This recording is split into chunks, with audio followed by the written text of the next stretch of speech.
About the third day in, I had this crazy epiphany.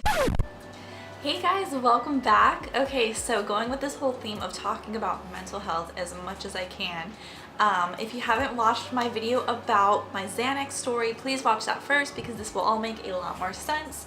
As this video is about my experience with detoxing off of Xanax. Kind of funny, I made that video just because I wanted to talk about how I felt about getting off of Xanax and just speaking my truth about what it feels like to be on it and just my opinions on whether people should be on it, depending on whether you have panic disorder or whether it's just something your body is relying on, which is how it got to be for me. I was just relying on it just physically, feeling sick if I didn't have it, regardless of whether I was having anxiety or not. Summing up that other video, if you didn't watch it or don't feel like it, there will be a link down below if you do. Basically, I've stopped having major panic attacks on a daily basis, but I was still taking Xanax on a daily basis just to help me sleep and kind of get through the day, because even if I wasn't anxious or having a panic attack, I would feel very, very sick if I didn't take it, and I didn't like the idea of taking something simply because I would feel sick without it rather than its actual purpose, which was to keep me from having panic attacks or stop a panic attack in its track. And what ended up happening, ironically, is the week after I ran out of Xanax, and I called my pharmacist. The pharmacist said that I needed to get in contact with my doctor, which I thought was strange because last time I got it, I also had to call the doctor, and usually it's good for like at least 3 to 6 months. So I was like, okay, well, I'll contact the doctor again. The doctor then tells me I cannot have it unless I get a blood test. And I thought this was interesting because she said, it was actually the nurse I spoke to, it was as of July 1st they had this new policy, I don't know if it's nationwide or just in Florida, that you need a blood test to be approved to take it because it is a controlled substance. And I was just a little bit frustrated because the last time I saw my doctor was like maybe the 3rd or the 4th, I can't remember, but it was like right after that date. So it's like, it would have been nice if they let me know, like, we can't fill this for you unless you go get a blood test or whatever the case may be, but they didn't let me know that. So I was kind of stuck like without any of it. And if you watched my video last time, you'll understand why that was frustrating, because I get very, very sick, especially if I just stop cold turkey, and my anxiety just goes crazy. And I don't know if it's so much my anxiety over, like, I don't know if it's my anxiety presenting itself because of my panic disorder, or if it's just my anxiety of not having it and being afraid I'm gonna have a panic attack, or being afraid of just getting really sick, basically. By the way, I did get a microphone finally for this camera, so hopefully the sound is a little bit better, and I turned off the air conditioning so it won't have that like fuzzy sound, which is something I never do, and I apologize for that. To be honest, I get very, very hot when I'm filming videos, especially with a light like this, so I usually keep it on. I turn it off, and the only thing I can say now is that you might hear my dog and my cats playing, and there's really nothing I can do about that, because if I put the dog away, he'll just cry. So yeah, if you hear that, that's just normal Elise's apartment sounds that I can't really help. And yeah, but I'm getting better, you guys. I'm trying to make these videos a little bit better quality. They didn't let me know that I was gonna need that blood test, and I was just kind of at this point where I was completely out, and I was a little worried. But at this point, I'm already starting to feel the effects of the withdrawal, so I'm feeling very nauseous. I'm feeling very dizzy. I'm feeling just basically, the best way I could describe it, and this is how I described it to my parents because they were actually visiting me as I was withdrawing from it, is that it feels like you have a hangover. Like, you just feel really gross, like you don't want to eat anything, sounds are really loud, things are bright, you have a headache, and it's just a gross feeling. The idea of getting in a car, and I know this sounds maybe silly to some of you guys, but I have really, really bad car sickness, so, and that's just a normal thing for me. So to already be feeling like I have a hangover, basically, like getting in a car just seemed nearly impossible. And the idea of getting in a car and going to get my blood drawn, which also makes me feel really sick, and I know I'm a diabetic and I should be used to it by now, but I still have that really adverse reaction where I'll basically pass out and just throw up if I have my blood taken, and it happens every time. I can't help it. I try to not be a baby about it, but it's like something I just cannot control. So those factors just made me feel like, oh my god, is it even worth it? I mean, the Xanax in itself is supposed to keep me calm, so if even getting Xanax is something that was going to make me feel worse, I was like, I don't want it, you know? And I think I expressed in my last video, I don't know if I actually said it, but I was kind of getting at the point that I don't want it anymore if it's not doing what it's supposed to, if I'm not taking it for the right reasons, basically.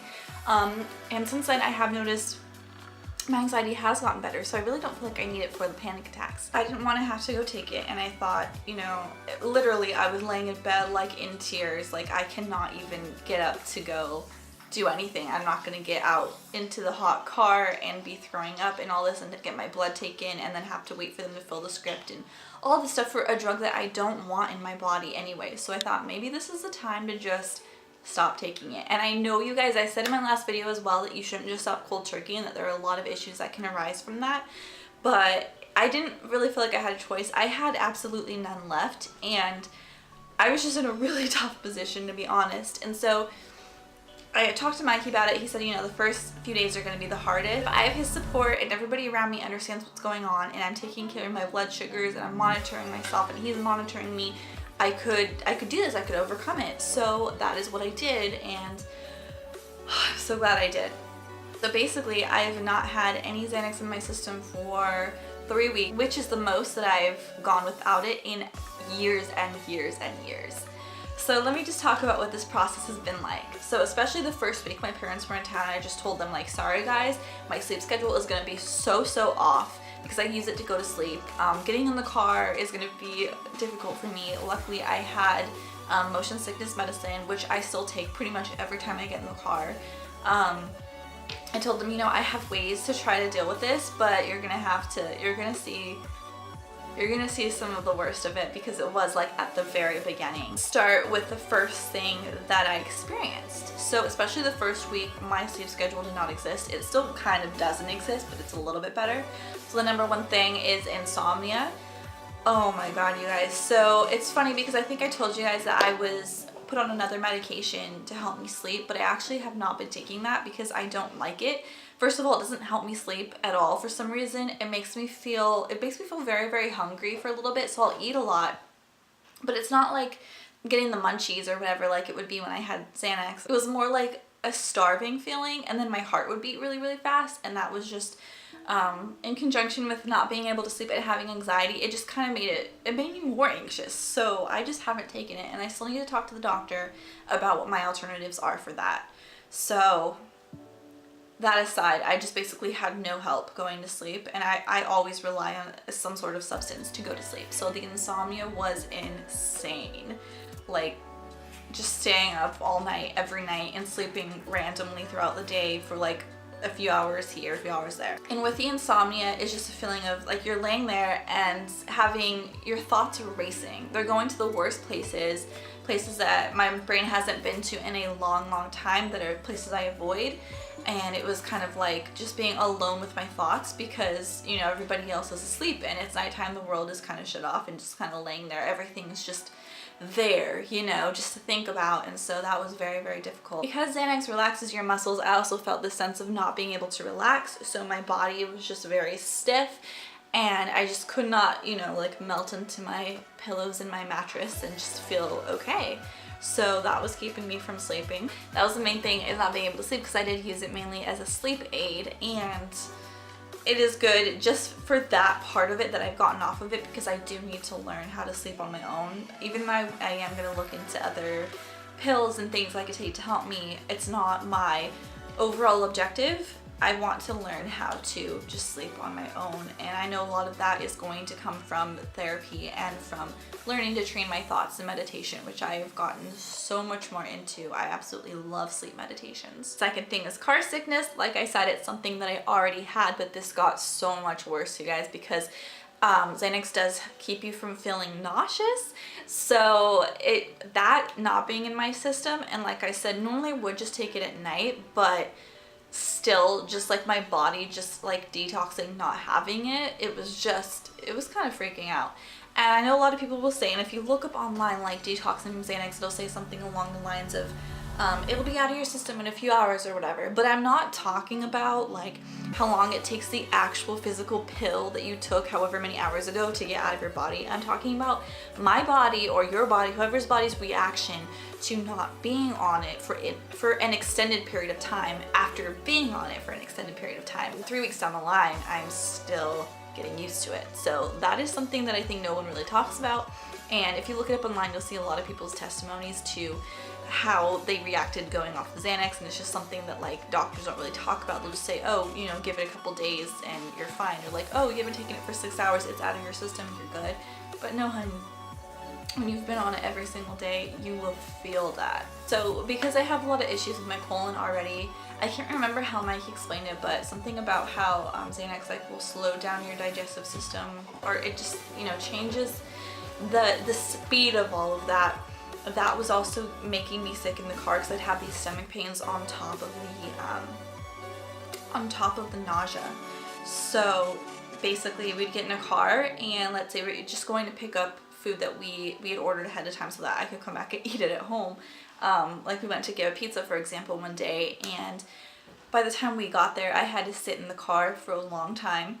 We went and got the pizza, we got back in, we were planning on going grocery shopping afterwards, and then we drove to the grocery store. I had to sit in the car while Mikey ran in and got some motion sickness medicine, and it was just like, even within 5 minutes of being in the car, I had these stomach cramps and horrible nausea that basically just made me feel like I was incapable of ever getting in a car again. And I was like, this is ridiculous. I just want to go out, have dinner with my fiance, do some grocery shopping, feel like a normal human being, and I can't even do that much. And then just reminding myself that this is all worth it, because I know if I happened to have a Xanax at that time and I'd taken it, my nausea would have been gone. I would have been relaxed. I would have been feeling great. So the temptation to just get the blood work over with and speak to my doctor and get the meds has been crazy, because I know how much better I'll feel like instantly from taking one. The third thing that is kind of weird, and again, I think this has to do with like your nerves being kind of turned off and then turned off again, and just the way you feel sensations when you have Xanax in your system versus not having it.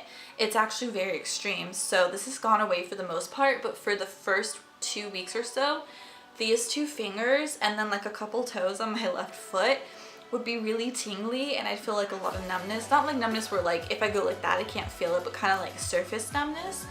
And it was so weird, and it was kind of concerning, but Mikey kept telling me that it was okay, and it was, because it's gone away. Like I can feel everything, but he's like, I feel like you're just feeling sensations that you haven't felt in a long time, like your whole body's awakened because the Xanax isn't like pushing that all down, which was interesting. So feeling more sensations, and just like that feeling of, like I said, like having a hangover, and like everything's really loud. So I'd be laying down and literally, you guys, even like pressing my head against this pillow, I would feel like the pillow against my face more so than normal, to the point that it would actually feel like it was hurting or like it was uncomfortable. And so of course I couldn't sleep like that, because it was just like I was so aware of even like the blanket brushing against my face, and then like a sound would happen, like a door closed. Not even that, 'cause it's kind of loud, but like maybe someone walking past, or the cat running around, or something that shouldn't be alarming, but my heart would just be racing. Just my adrenaline is pumping, like thinking something is wrong. Yeah, I guess that would be called hypersensitivity and hyper-awareness. Crazy hyper-awareness, you guys. And I forgot to say, as far as like the tingling, the reason that I think it was from the Xanax withdrawal and not from my diabetes is because, first of all, it happened right after I stopped taking it. So that just gives me a good sense of the fact that there has to be a correlation. And secondly, there weren't any, there didn't seem to be a correlation with my blood sugars and the tingling. Like there wasn't any drastic change in my blood sugars after not taking it. Or like I didn't feel like I had really high blood sugars and all of a sudden I felt like this numbness and all these nerve problems. I just could not make a connection between my blood glucose levels and the tingling, and it was just a little bit too coincidental that it happened at the same time that I was detoxing. So that's why I didn't think to like talk to my endo about it. If it comes back I will, but like I said, it is gone now. About the third day in, I had this crazy epiphany. So first of all, I had gone to sleep maybe early morning. It wasn't a normal time, but I had finally been able to drift off to sleep, and I woke up early afternoon and the sun was like drifting in through my window, and it just, everything felt so bright and so lovely and nice. And I realized like I had had good dreams for once. I hadn't had a nightmare. I had dreams that had like opened my mind to things that I hadn't thought about in a long time.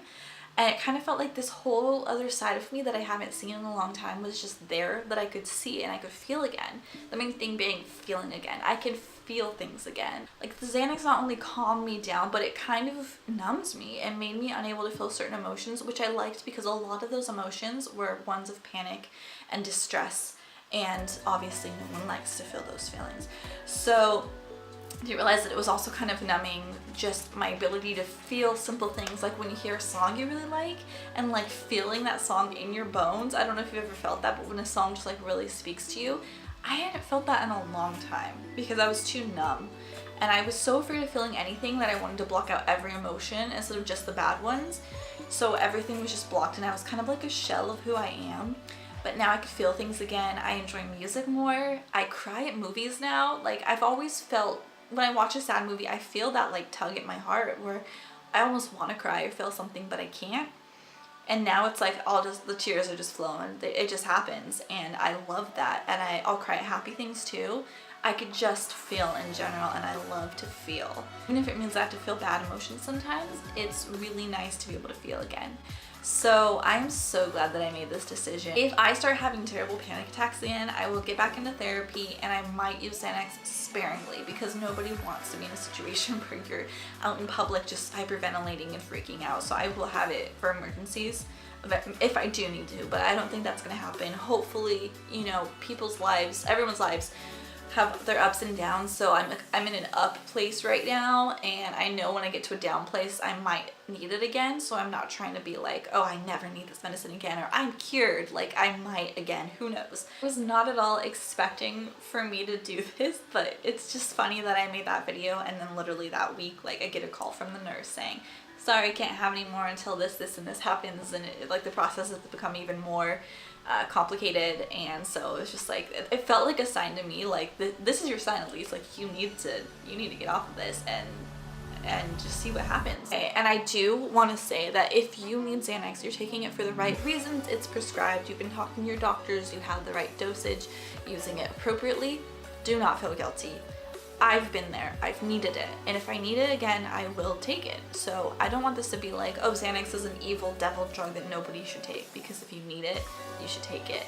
But this is just explaining how it's affected me in more ways than I could have ever imagined. So I feel like me again. I feel like Elise again. If you found this video helpful, please share it with your friends and family who maybe are thinking about taking Xanax, do take Xanax, just want to know about it because it's something that I don't feel like people talk about enough. Please like this video if you liked it, click the bell button if you're subscribed, just because if you don't have that button clicked, you will not get a notification every time I post a video. Leave a comment down below, and I will be back at you next Monday with another video. Thank you guys!